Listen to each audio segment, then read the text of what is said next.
Thomas's Christmas Party.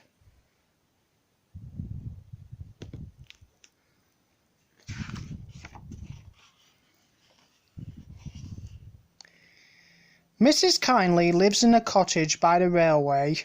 Mrs. Kyndley loves trains and waves when they go by. Once, when she was ill in bed, she saved Thomas from an accident. The Fat Controller sent her to Bournemouth to get well. Thomas and Toby missed her greatly and looked forward to welcoming her home again.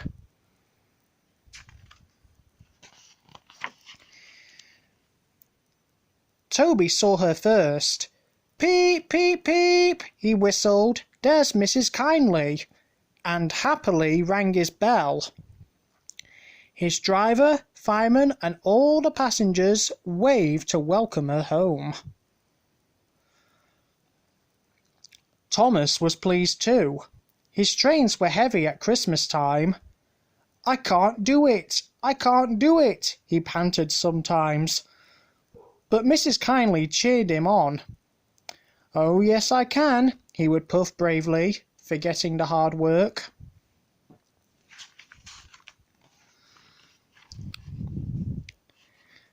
Thomas had never forgotten how she had saved him from an accident, and always wanted to thank her properly. Toby agreed with him, and so did their drivers and firemen. Let's give her a party at Christmas," they said. "Where can we hold it?" they wondered. "Our shed's much too small. There's no room for anyone else when we're inside."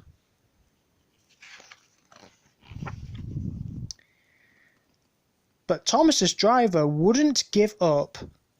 "Let's try at Tidmouth," he said. "I'm sure the big engines would like a party in their grand new shed. We'll ask when we go there tonight." The big engines were delighted, and so were their drivers and firemen. "We'd like that," they said. "A party will be fun. We'll ask the Fat Controller tomorrow."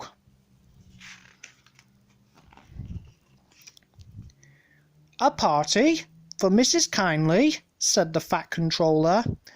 "What a good idea of Thomas. Let me see. We've no trains on Christmas or Boxing Day. We all want Christmas at home, of course, so Boxing Day will be best." So they made an invitation card. Thomas, Toby, and friends request the pleasure of the company of Mr. and Mrs. Kyndley at a party at the new engine shed, Tidmouth, on Boxing Day at 5 p.m. RSVP Sir Topham Hatt, Wellsworth, Sodor.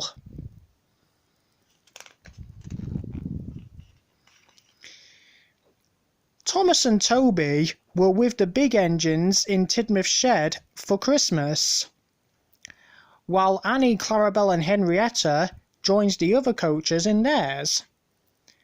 They were looking forward to the party and were so warm and snug that they had quite forgotten the weather outside till the Fat Controller came bursting in. "The weather's changed," he called out. "It's snowing hard at Farquhar. Mr. and Mrs. Kyndley are cut off. We'll need snowplows to fetch them tomorrow." "What about it, Thomas?" asked the Fat Controller. He knew that Thomas hated snow. Thomas said bravely, "I'll try, sir. We must rescue them, we must." "Can I help, sir?" asked Toby. "That's a good engine," smiled the Fat Controller. "You two will manage splendidly." Early next morning, Thomas and Toby were both fitted with snowplows and arranged back to back with a van carrying workmen coupled between them.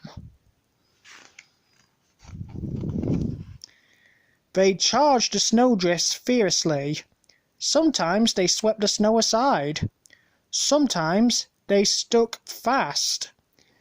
When they stuck, they drew back so that men from the van would loosen the hard-packed snow. Then on they went again. It was hard and tiring work for everybody. But at the cutting near the cottage, they could go no further. "Look at that!" exclaimed Thomas's fireman. "Peep, peep, peep! We are here!" whistled Thomas. The snow was so deep round the house that the answer came from an upstairs window. "Toot, toot, toot! So are we!" came from behind the cottage. "That's Terence," said Thomas excitedly. "He's come to help too." Sure enough, Terence also had a snowplough and was working hard to clear the road. The two parties met to make a plan. Terence's gang promised to clear the snow from round the house, while the railway gang dug a path from the house to the line. Meanwhile, at Tidmouth, Henrietta was being swept, dusted and decorated as never before. She felt very proud of herself, and when she was ready, Percy, who had also been given a snowplough, took her to Elsbridge to wait for Thomas and Toby. Presently, Thomas and Toby arrived. They had a good rest and a clean-up, and then scampered up the line with Henrietta to fetch Mr. and Mrs. Kyndley, while Percy took the workmen back to Tidmouth in their van.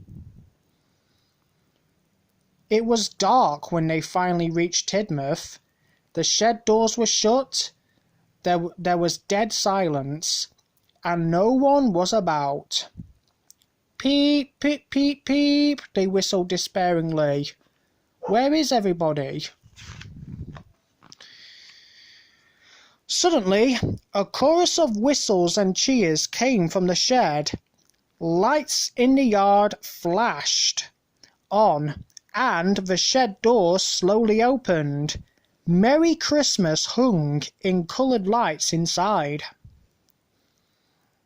Sir Topham and Lady Hat welcomed Mr. and Mrs. Kyndley, and everyone gave them 3 cheers. Mrs. Kyndley asked at once to see the engines. "We're honoured," said Gordon, Henry and Edward. Then Mrs. Kyndley especially thanked the smaller engines. "Thomas and Toby are old friends," she said, "and now, Percy, you are my friend too." Percy was so pleased he bubbled over. "3 cheers for Mrs. Kyndley," he called. "Peep, peep, peep," they all whistled. The Fat Controller held his ears, but everyone else laughed and joined in. Meanwhile, the Christmas tree had been rolled up into position, ready for the carol singing to begin.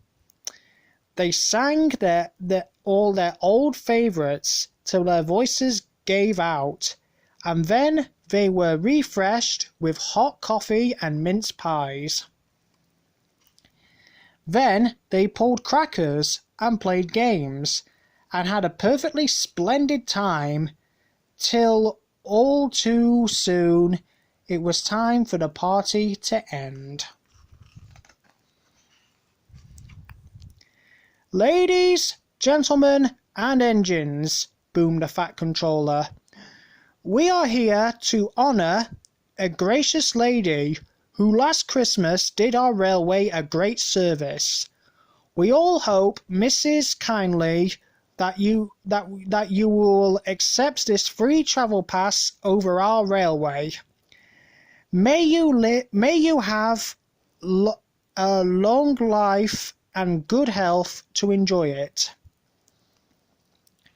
Cheers followed, and to the strains of For she's a jolly good fellow, punctuated by whistles.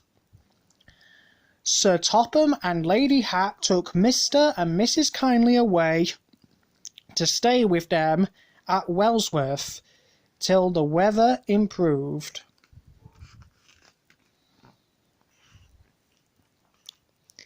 The last guests left, and the doors of the shed were closed. "What a lovely party," said Edward. "Thank you, Thomas, Toby, and Percy." "And so say all of us," hummed Gordon, but no one finished a song. Tired and happy, they were all fast asleep.